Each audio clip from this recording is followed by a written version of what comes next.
Երեք մեր ձևով շարժումը հայտարարեց, որ այսօր ուխտ երթա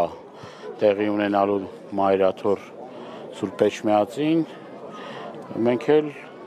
պատգամավորներ, քաղաքական ուժերի ներկայացուցիչներ,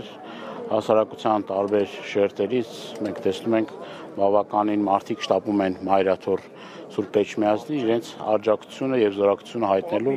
մայրաթոր Սուրբ Էջմիածնին, գիտեք վերջերս հերթական էլի շինծու մեղադրանքներով կալանավորվել է հերթական սրբազան հայրը, նաեւ լուրեր են շրջանառվում, որ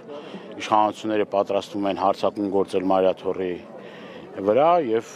մենք ազգովի եւ այսօրը եւ մնացյալ օրերը